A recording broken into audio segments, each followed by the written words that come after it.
Merci de nous rester fidèles sur Africa Polar TV, le journal et ses titres. À la une de l'actualité, projet de 100 000 logements sociaux, 50 000 habitations seront construites entre l'État du Sénégal et EJ d'Abu Dhabi. En politique, toutes les manifestations doivent être autorisées selon le maire de Tivaouane et membre de la coalition Benno Bokk Yakaar, Mamadou Diop. Si plus de détails dans ce journal. Journée internationale de la cancer des enfants est célébrée chaque année le 15 février et c'est une occasion de faire une plaidoyer à la lutte contre les cancers pédiatriques. Vous aurez les détails avec Mohamedou Ba. L'actualité hors de nos frontières et celle sportive mettront fin à ce journal.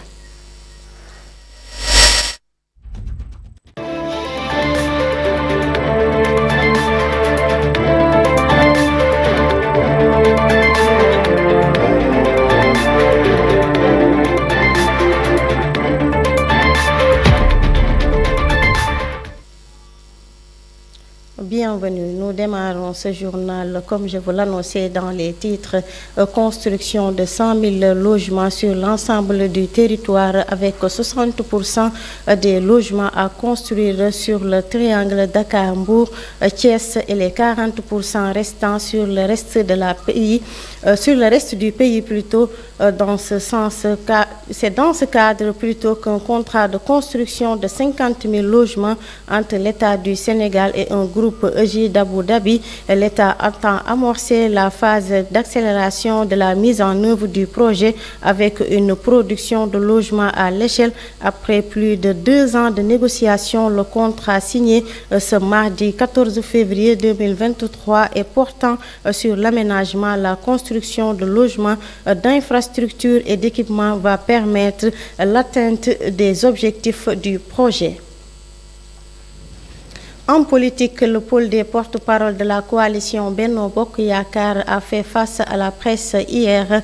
Mardi, Seydou Gueye, Abdoulaye Wilane et compagnie ont saisi cette occasion pour adresser leurs félicitations au président et leur coalition, au président de la coalition Macky Sall et l'assurer de leur soutien constant ainsi que leur engagement total à ses côtés pour son ambition pour le Sénégal. Nous écoutons à ce propos Seydou Gueye au micro de Africa Polar TV. Constituer les enjeux de notre époque. Il ne faut pas se perdre dans les conjectures qui chercheraient à nous faire accepter un agenda articulé autour de faits divers. Les préoccupations des populations sont prioritaires pour nous et nous voulons préserver la République. Et c'est de ce point de vue-là que nous sommes fermes pour faire face. Face à ceux qui veulent installer le chaos. Nous ne disons pas que nous serons prêts. Nous sommes prêts à leur faire face. C'est ça le message essentiel. Nous sommes prêts à leur faire face. On ne peut pas accepter que notre République soit chahutée. On ne peut pas accepter des coups de canif qu'on donne régulièrement à notre corps social et à notre vivre ensemble. C'est inacceptable, il faut que ça cesse. Que l'on s'attelle dans le cadre d'échanges contradictoires et démocratiques, où chacun a le loisir et la liberté d'exposer.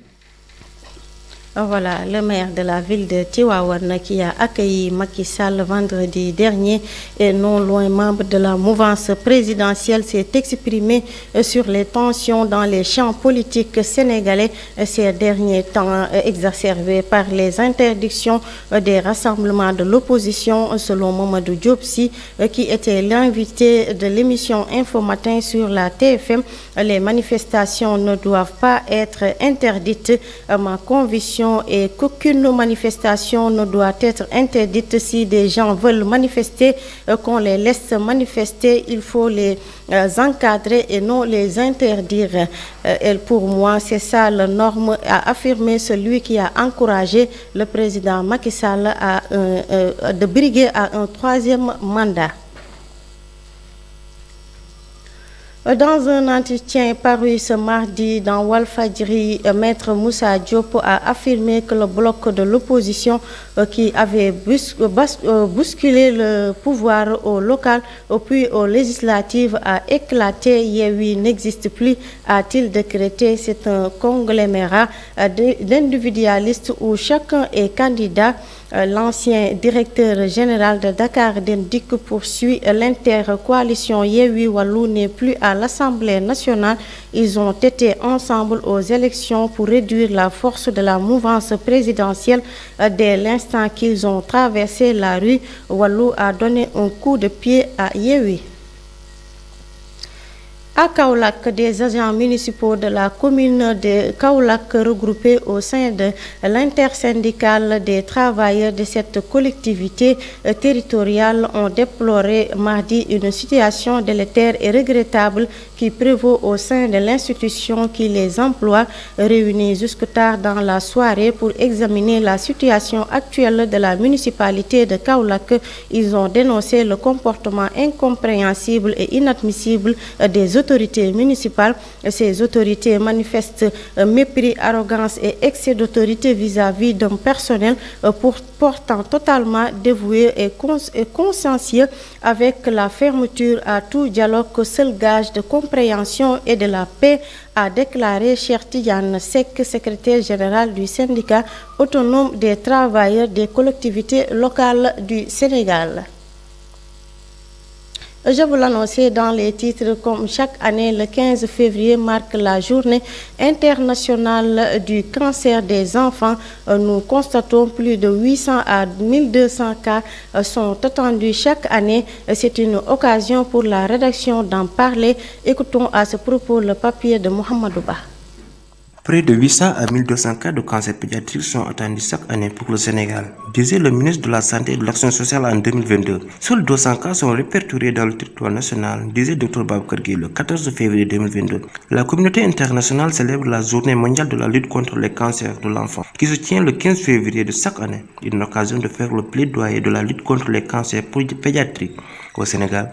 Même si les prévisions annoncent 800 à 1200 cas qui viennent s'ajouter à l'existence, seuls 200 sont répertoriés dans le territoire national, en atteste le ministre de la Santé et de l'Action sociale. Un chiffre très en deçà de la moyenne selon le directeur de la maladie, le Dr Baboucar Gueye. L'activité d'oncologie pédiatrique a été formalisée en 2000 dans le pays avec la création d'une unité d'oncologie pédiatrique dans le service de pédiatrie de l'hôpital Aristide Le Dantec. Ce qui lui fera dire de 2000 à 2021, 2877 enfants ont été pris en charge dans cette unité. Les résultats satisfaisants obtenus avec le taux de service estimé à environ 50% témoignent de la qualité de prise en charge au sein de l'unité de l'hôpital Aristide Le Dantec. Dr Baboucar Gueye déclare: les enfants atteints du cancer ont eu un accès plus facile au diagnostic et au traitement. À cela s'ajoute la subvention de l'État à hauteur de 60% de la chimiothérapie et de la disponibilité de la morphine sirop pour soulager la douleur. Les cancers de l'enfant n'étant généralement pas visibles, évitable, la blouse blanche a estimé que le meilleur moyen d'améliorer la service globale est de s'orienter vers un diagnostic précoce suivi d'un traitement efficace. Le ministère collabore avec l'Organisation mondiale de la santé pour la mise en œuvre de l'initiative mondiale contre le cancer de l'enfant, dont l'objectif est de relever le taux de service d'au moins 60% d'ici 2030. Mohamedou Ba, ceci nous mène directement à l'actualité hors de chez nous au Mali, où les soldats maliens et leurs supplétifs russes se positionnent des dimanches soirs près du village de Sounoumi. Ils soupçonnent la présence de djihadistes de la Katiba Massina du Djim liés à Al-Qaïda. Il faut dire que depuis plusieurs mois, de nombreux villages de la zone, dont celui de Sounoumi, ont dû se résoudre à passer des accords avec les djihadistes afin de pouvoir circuler librement et cultiver leurs champs. Les villageois acceptent de se soumettre aux règles imposées par les djihadistes comme les obligations vestimentaires ou le versement de l'impôt. Terminons en RDC. La CENI débute les opérations d'enrôlement pour les élections pour la troisième ère opérationnelle. Pour ce faire, elle a prévu des opérations de recensement dans les zones de déplacement du Nord Kivu, mais pour les sociétés civiles de Nurangongo, du Mushishiri et du Mississippi, ce n'est pas envisageable. Passons tout de suite à l'actualité sportive. C'est une affaire de Amadou Issa Kane. C'est juste après ceci.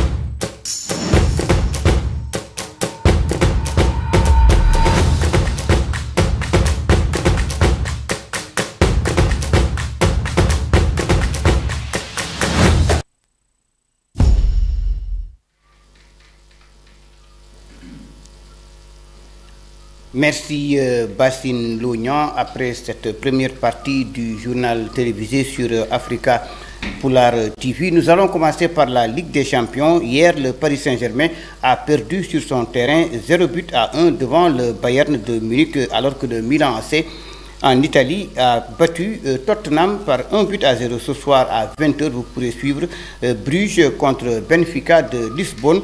Ensuite, Dortmund sera face au Chelsea Club, ce sera à 20h. Après donc la défaite du Paris Saint-Germain hier face au Bayern de Munich, l'entraîneur du Paris Saint-Germain s'est confié à notre micro. Vous aurez sûrement la chance de le suivre plus tard, alors que Kylian Mbappé, qui est entré à la 70e minute, promet une victoire du Paris Saint-Germain au match retour. Ce sera le 8 mars prochain. Rendons-nous maintenant au Sénégal et parlons des U20 avec la Coupe d'Afrique des U20 qui va se jouer en Égypte prochainement. Voici donc le calendrier de l'équipe du Sénégal qui va rencontrer le 19 février l'équipe du Nigeria, alors que le Mozambique fera face au Lion du Sénégal. Ce sera le 22 février 2023. Enfin, le Sénégal croisera le fer avec l'équipe d'Égypte qu'elle a battue à deux reprises face donc à la Coupe du Monde, mais aussi et surtout en éliminatoire de la Coupe du Monde, mais également au niveau de la Coupe d'Afrique des Nations. Voilà, donc restons sur la Coupe d'Afrique des Nations U20, après donc la victoire du Sénégal sur la Zambie 1-0, et puis son partage de points samedi face à la Tunisie 0 but partout. La sélection des moins de 20 ans du Sénégal retrouvera donc les Aigles de Carthage ce mardi au stade Hamadi Agrebi de Tunis, et les poulains de Malik Daf ont remporté déjà les deux derniers matchs de préparation avant la CAN U20 en s'imposant 2-1 face à un adversaire qui disputera également le tournoi à partir du 19 février prochain. Donc voilà, Bassine, nous terminons par les quelques résultats de Ligue 1 du Sénégal. Casa Sport a battu Sonacos de Diourbel par 2-1. Djambar de Sali a battu Gorée 1-0. Linguère de Saint-Louis et Excellence de Thiès 1 but partout. Pikine et Douane se sont neutralisés 0-0, alors que Djaraf et Guédiawaye également se sont neutralisés 1 but partout. Tinguèdj FC a battu Stade de Mbour 1-0. Le classement qui suit: premier Djambar 24 points, deuxième Casa Sport de Ziguinchor 24 points qui partage les mêmes points avec l'équipe de Djambar, troisième Guédiawaye Football Club 21 points, et Djaraf ferme la marche avec la quatrième place 18 points. En Ligue 2 sénégalaise toujours, Ndiambour et HLM 1 but partout, Port Autonome de Dakar et Duc 0-0, Africa Football Club et Thiès Football Club 1-0 en faveur des Verts et Blancs. Diamono de Fatick et ASC Agel de Rufisque se sont neutralisés par 0-0. Voilà donc Bassine, c'est tout pour le journal des sports. Je vous retourne l'antenne pour la fermeture donc de ce JT de Africa Polar TV.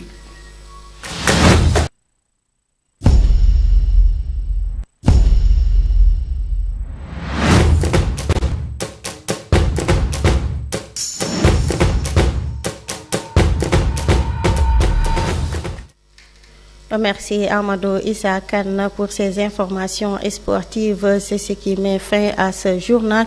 Merci également à toute l'équipe technique et celle de la rédaction.